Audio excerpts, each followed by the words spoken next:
Roger Stone, praying for a pardon with full faith in Jesus.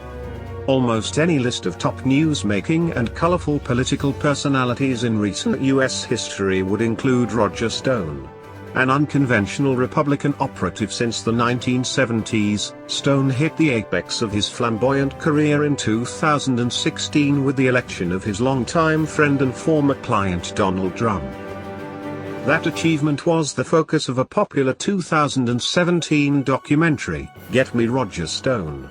In a January 2019 piece I wrote for Real Clear Politics, I noted that the film compares Stone to Forrest Gump, the fictional character who found himself at the center of every landmark political and cultural event in the mid to late 20th century.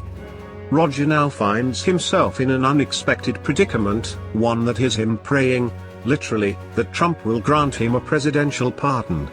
2 months ago, Stone was sentenced to 40 months in prison after being convicted on 5 counts of lying to Congress, 1 count of witness tampering, and 1 count of obstructing the congressional investigation into Russia's interference in the 2016 election.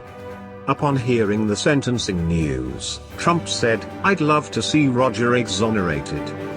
As someone who frequently writes about Christianity, and who has conducted several interviews with Roger, I asked if he would answer some personal faith questions. He agreed.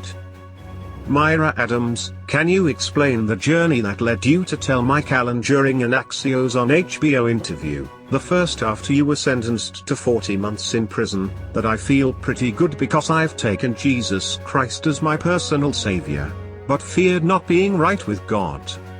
Roger Stone, I had been raised a Roman Catholic and received all my sacraments in that church. I always had a fundamental belief in God, although it is certainly fair to say that I lived a pretty wild lifestyle and strayed from his path. There were no thunderbolts from heaven or sudden revelatory moments until one Saturday this past January. On that day, I had made arrangements to meet with Reverend Franklin Graham at his revival in South Florida. While I planned to solicit his support for a presidential pardon, he gave me something far more valuable. Reverend Graham made it clear it was not his support that I needed. He said the answer to my plight was to invite Jesus Christ into my heart and my life, because if I did so, he would protect me and never abandon me. We prayed together for a few moments, and then I attended his revival, which had drawn well over 2,000 Christians.